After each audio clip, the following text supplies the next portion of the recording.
Hey mga kataps! Welcome back to my YouTube channel! For today's video, gagawa naman tayo ng masarap na cassava cake. Simple lang tong gawin mga kataps at simple lang din yung mga ingredients na ginamit dito. At para sa mga tips at para ma-perfect natin ang cassava cake, panoorin lang yung video hanggang dulo. At kung bago ka pa lang sa aking YouTube channel, please don't forget to subscribe and click the bell button below to keep you more updated. Tara mga katap, simulan na natin.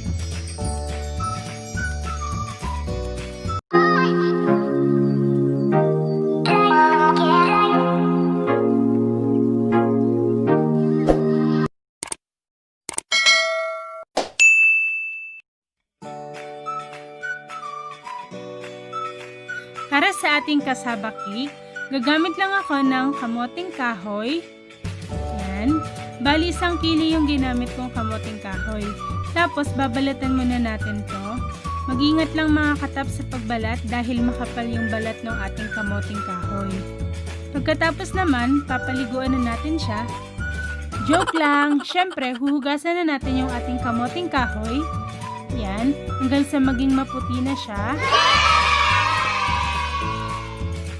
Pagkatapos natin linisin yung ating kamoteng kahoy, hiniwa ko siya sa gitna, yan, or pwede nyo rin itong hiwain sa mas maliit, para mamaya kapag kinayod na natin to, mas madalian tayo sa pagkayod.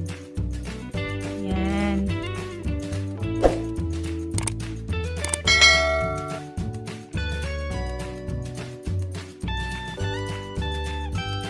Paalala lang mga kataps, pwede natin tanggalin yung pinakaugat niya o yung pinaka-sanga.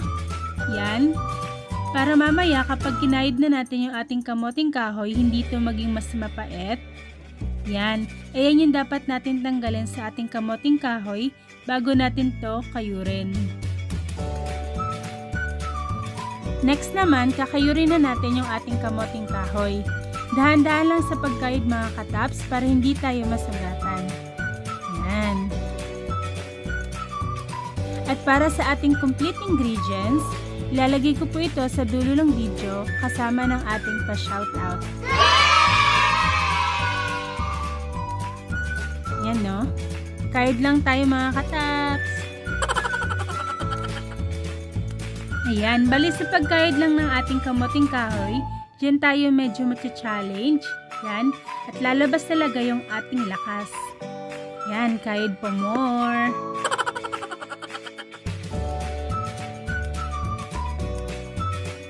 Next naman, pagkatapos natin kayurin yung ating kamoteng kahoy, babawasan naman natin ang katas ito. Yan. Pipigaan natin siya.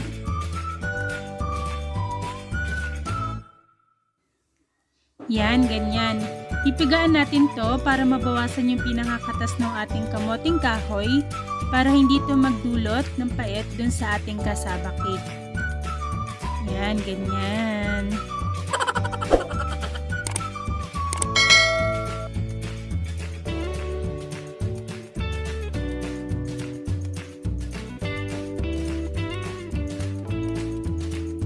Para sa ating cassava mixture, gagamit lang ako ng coconut milk. Yan yung unang piga ng niyog. Tapos, maglalagay din ako ng itlog. Yan. Tapos, mag-a-add din ako ng evap milk. Kahit anong brand ng evap milk, mga kataps, pwede nyong gamitin. Then, mag-a-add din ako ng condensed milk. Yan. Tapos, sisimutin natin mga kataps para hindi naman sayang, di ba? Yan. Tapos, maglalagay din tayo ng melted butter. Kung wala kayong butter, pwede rin naman gumamit ng margarine. Yan. Tapos, imimix na natin siya. I-mix lang natin yung mga ingredients na pinagsama-sama natin hanggang sa makombine na sila ng mabuti.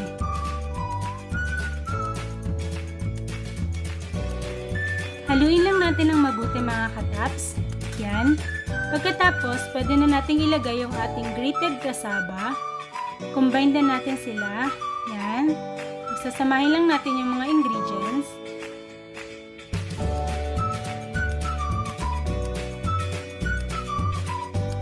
Pagkatapos, haluin natin siya ng mabuti. Yan. Hanggang sa makombine na ulit yung mga ingredients na pinagsama-sama natin. Yan. Haluin lang natin ito ng mabuti. Ganyan.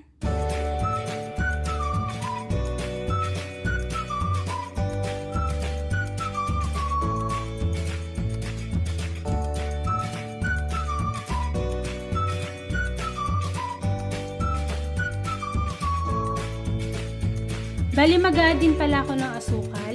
Yan. Kung gusto niyo na medyo matamis. Kung hindi naman, okay na yung condensed milk na nilagay natin. Yan. Tapos, haluin na natin ng mabuti. Ganyan.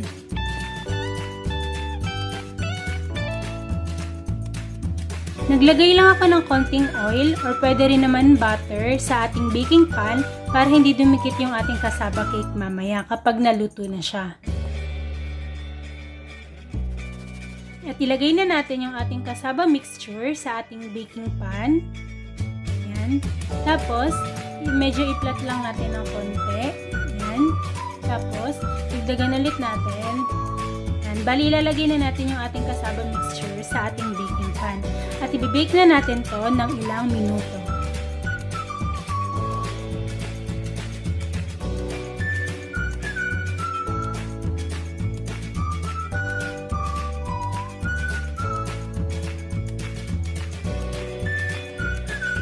Para sa ating toppings, gagamit lang ako ng coconut milk.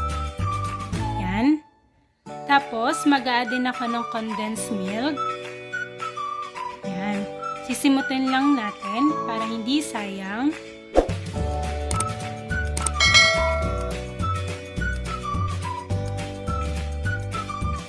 Gagamit din tayo ng itlog. Yan. Tapos, kukunin lang natin yung pinaka-egg yolk. Dahan-dahanin natin kunin to. Yan. Kunin lang natin yung pinaka-egg yolk. Yan yung gagamitin natin. Bali, naglagay lang ako ng 2 egg yolks. Tapos, imimix na natin to ng mabuti. Yan. Ito yung ilalagay natin na toppings dun sa ating cassava cake. Haluin lang natin to ng mabuti.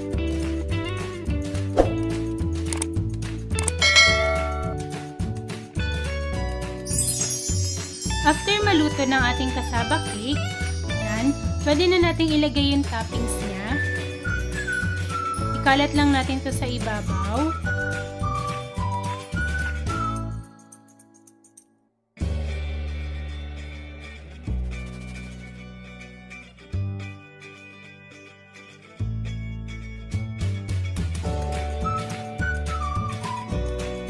Pwede rin kayo mag-add ng cheese. O kung gusto nyo yung makapuno or yung coconut, pwede kayong gumamit nun. Pero ang ginamit ko ngayon is cheese.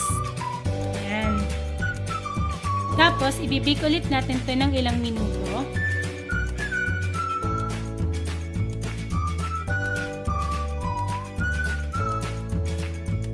A few moments later.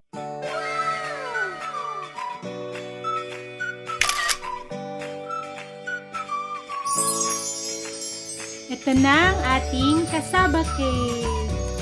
Yan o mga kataps. So, kitang-kita nyo naman. Ang sarap po. Katambango pa. Kaya try nyo na to mga kataps.